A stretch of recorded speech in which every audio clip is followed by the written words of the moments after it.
Olá, seja bem-vindo ao canal Chave de Leitura. No vídeo de hoje a gente vai conversar sobre o livro A Mãe da Mãe, de Sua Mãe e Suas Filhas, da autora goiana Maria José Silveira.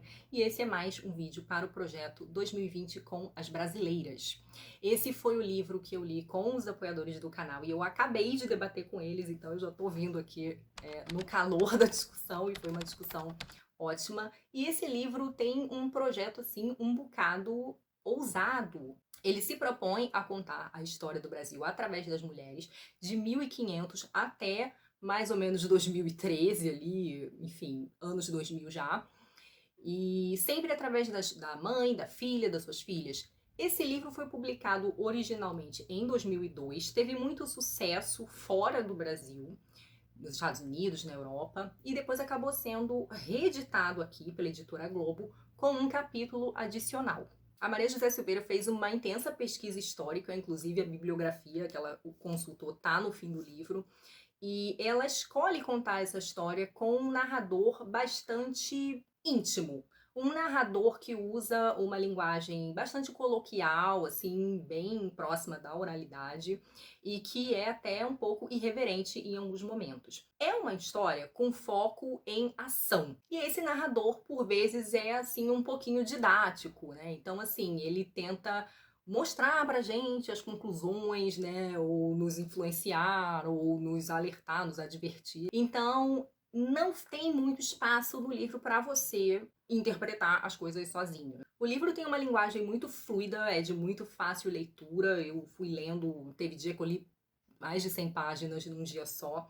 E eu acho que a qualidade do livro é a exploração do detalhe na caracterização dos personagens, né? Então, assim, são muitas personagens, são 21 personagens femininas que são completamente diferentes entre si. Você tem desde a primeira índia, a Inayá, até algumas outras, e aí ela vai tentando mostrar o processo de miscigenação do povo, e vai ter várias mulheres diferentes, mulheres que vão sofrer agressão, mulheres que vão ser muito poderosas, mulheres que vão ser felizes, mulheres que vão ser infelizes, são histórias bastante variadas. E a quantidade de personagens faz com que a gente vá se esquecendo um pouco das primeiras, confundindo um pouco a história delas. Isso é um pouco comum com esse tipo de história.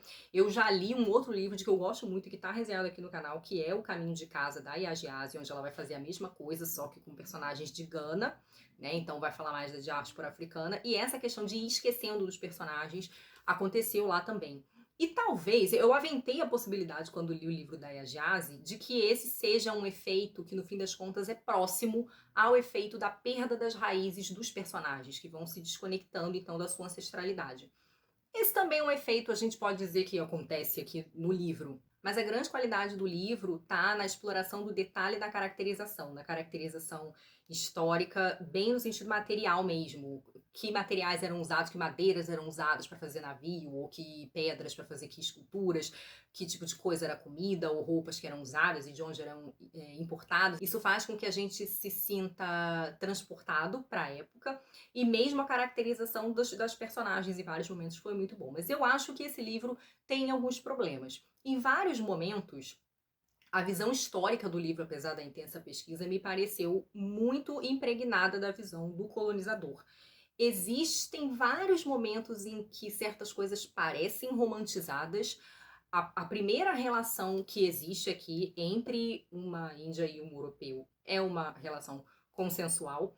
Isso não é de todo ruim, mas relacionamentos românticos vão acontecer ao longo do livro, e há uma romantização em outras questões também, como o fato de que, apesar das origens muito acidentadas de várias dessas mulheres, várias delas acabam sendo pessoas de posses, né? Então não é incomum que as mulheres se casem com alguém que é muito rico, que tenham muitos escravos, que virem fazendeiras.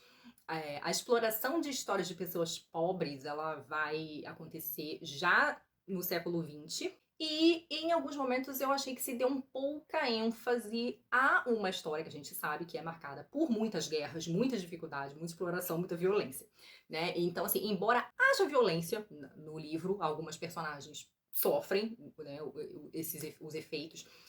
ou do racismo, ou da misoginia, do machismo. Em alguns momentos, eu fiquei com uma sensação incômoda de que o livro dá a entender que a disputa de força entre esses diferentes grupos, povos originários, escravizados, europeus, colonos, bandeirantes, que ela parecia acontecer num contexto de equivalência, o que a gente sabe que não é bem assim que as coisas aconteceram. Então, isso me incomodou um pouco. Num determinado momento do livro, é contada a história de uma mulher que se torna uma fazendeira e ela tem muitos escravos, mas ela incentiva os escravos a desenvolver um ofício e a se especializar nesse ofício. E aí ela é mostrada como uma pessoa boa, porque para o escravo que mais se destacava, ela dava alforria. Meu problema não é com a cena, porque a cena é completamente possível. Eu acho que isso pode ter acontecido, seria verossímil, é isso que eu quero dizer. Não acho que isso seria impossível, né? Uma pessoa que tinha muitos escravos se achar muito boa, muito evoluída, porque no fim das contas ela estava fazendo ali a meritocracia do sistema escravocrata, né? Então um escravo que trabalhou melhor ganha alforria. A cena em si não é o problema. O problema é que o narrador, alguns parágrafos depois, vai dizer que esse esquema de desenvolvimento administrado pela fazendeira lá, pela personagem, era bom, né? Então ela conclui, num determinado momento, com a seguinte frase: isso foi bom para todos. E eu acho que o que me deixou um pouco incomodada é que não fica claro se essa frase era irônica. Então, assim, tem alguns momentos no livro de certa ambiguidade onde não fica claro se a autora está sendo irônica ou se ela está tentando fazer algo ali do nível do exagero, do realismo mágico, do folclórico, né? Por exemplo, as mortes dos personagens também são muito espetaculosas, né? Então, assim, e isso vai ficando um pouco formulaico ao longo do livro. O capítulo final destoa muito do restante do livro, esse capítulo que foi escrito para essa nova edição.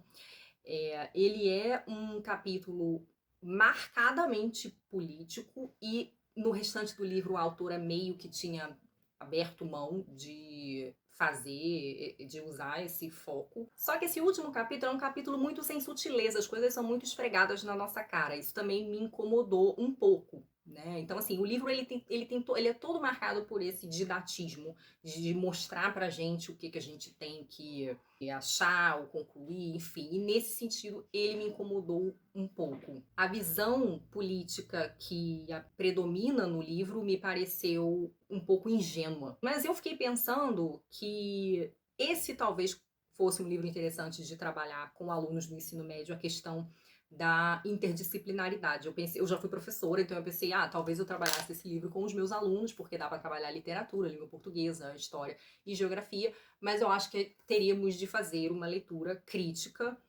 porque tem esses probleminhas aí que eu falei para vocês. No entanto, é uma leitura gostosa, não é um livro que eu odiei ler, eu dei 3 estrelas para ele no Scooby. Gostaria de saber se vocês leram, o que vocês acharam. É isso. Agradeço mais uma vez aos apoiadores que leram junto comigo. Muito obrigada pela companhia e boas leituras a todos. Beijinhos e até a próxima.